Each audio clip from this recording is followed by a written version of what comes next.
Waalaikumsalam warahmatullahi wabarakatuh. Mas Akar, apa kabar? Buya, sehat-sehat ya? Alhamdulillah, alhamdulillah. Iya.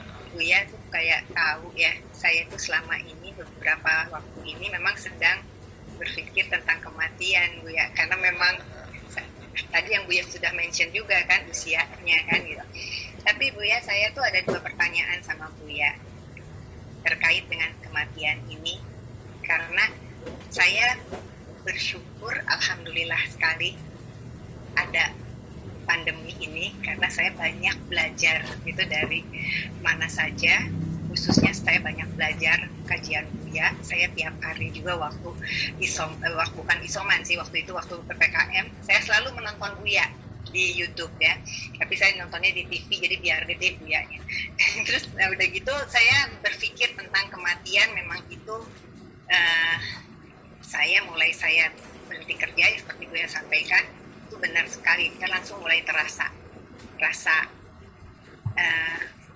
apakah saya sudah siap apa belum, dan saya tidak tahu bentuk kematian itu seperti apa. Tapi sejak pandemi ini saya lihat kajian Buya dan dari guru-guru saya yang lainnya, itu memperingan sekali untuk saya sekarang menghadapi kematian. Saya tidak takabur untuk saya berani mati, itu tidak. Tapi kalaupun itu harus menjemput, saya sudah tahu ternyata kematian itu bukan akhir dari segalanya, tapi kematian itu adalah salah satu bentuk kasih sayang Allah gitu buat saya. Jadi kenapa kalau saya disayang saya harus menghindar gitu, walaupun tetap ada satu kewaspadaan. Hanya Buya tadi menyangkut untuk yang Buya sampaikan, kullu nafsin dha'iqatul maut, semua yang bernyawa itu akan mati gitu. Tapi yang saya pernah mendengar dari kajian Buya sendiri bahwa kematian itu kan bukan mati gitu Buya. Nah, karena Buya di sini ahlinya menjelaskan Al-Quran, saya ingin tahu sebenarnya arti yang sebenarnya itu seperti apa sih Buya gitu. Dan tadi karena saya bilangnya dua pertanyaan ya Buya, jadi itu satu pertanyaan yang tentang kullu nafsin dha'iqatul maut, itu tuh sebetulnya seperti apa arti yang sebenarnya. Kemudian yang kedua, saya ya memang kematian itu kan menyatunya kita kembali, innalillahi wa inna ilaihi rajiun. Jadi kita datang dari aku, kita kembali lagi pada Allah. Yang dibilang kembali itu apakah semua orang akan kembali ke haribaannya, atau memang ada yang dipilih untuk tidak kembali ke situ? Bagaimana dengan orang-orang yang mendahului panggilannya, misalnya yang bunuh diri gitu Buya itu. Jadi dua pertanyaan itu. Matur nuwun Buya, matur nuwun Mas Akar. Ya, dua pertanyaan Buya. Silakan. Ini ada satu keajaiban ya, takbir Al-Qur'ani, ungkapan Al-Qur'an, kullu nafsin dha'iqatul maut. Setiap yang bernyawa akan mencicipi kematian. Mencicipi. Bukan berbenturan, bukan digilas, bukan dicekik, tapi dicicipi. Kita sementara ini di awal ini bahwa kita tidak akan mengerti tentang kematian kecuali kita mengalaminya sendiri, baru paham mencicipi.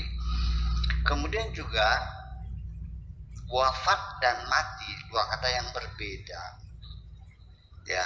Mata itu mati, kalau wafat itu tawaffahumul mautu ya, disempurnakan ya, disempurnakan, dicukupkan wafat, dilunasi ya.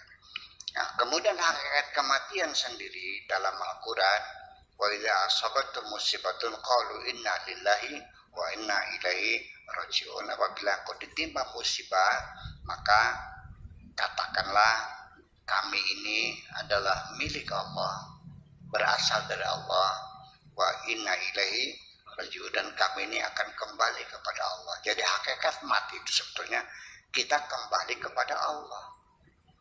Nah, sehingga itu jadi mestinya kita yakini bahwa kematian itu artinya meninggalkan alam dunia, kita kembali kepada Allah, kembali ke kampung halaman.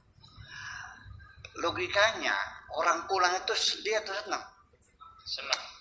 Lah kenapa Anda sedih? TKW ya 5 tahun di Taiwan, sudah habis kontrak, ya kan, udah gaji dibayar semuanya. Ada kerinduan pulang nggak? Nah, jadi ketika Anda ini tidak pernah rindu ingin pulang, ada apa sebetulnya? Di dalam dirimu ada apa nggak rindu pulang? Malah justru satu kabar yang menggembirakan sekali, beritakan pulang. Saya pernah mengalami, saya merantau 20 tahun saya di luar negeri, ada kerinduan. Begitu datang waktunya berbunga-bunga hati, bahagia sekali bahwa hari ini saya akan pulang ke Indonesia, ke tanah air.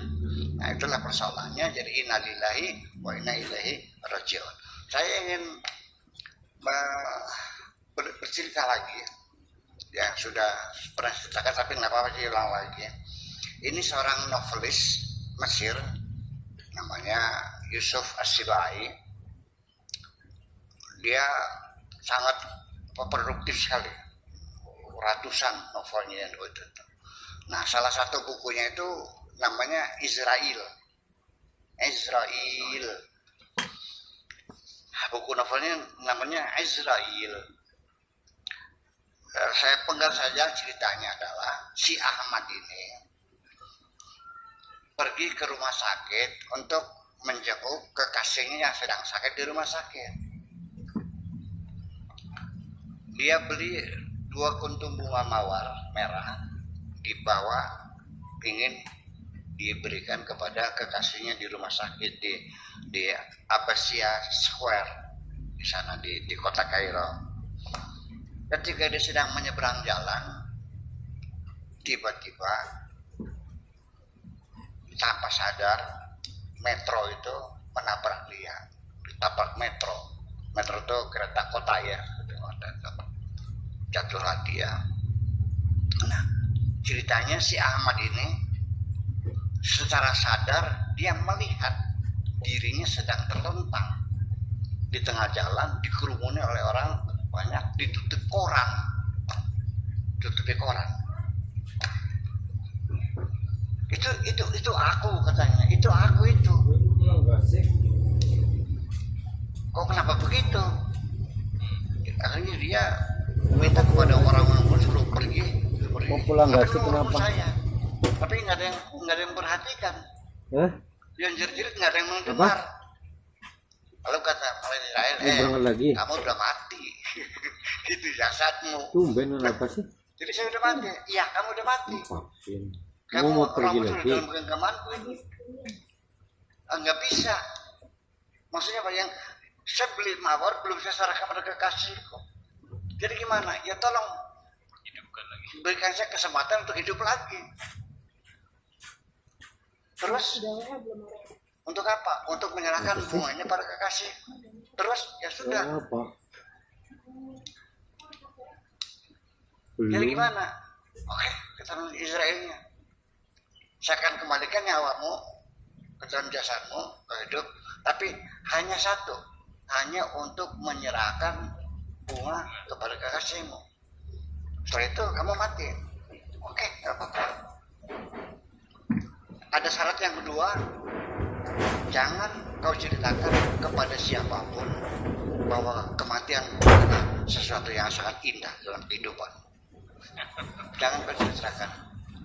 Kalau orang tahu bahwa mati itu kenikmatan yang luar biasa, nanti orang tidak mencegah dirinya untuk berbuat jahat. Ya minimal ada gunanya lah, ada orang takut mati.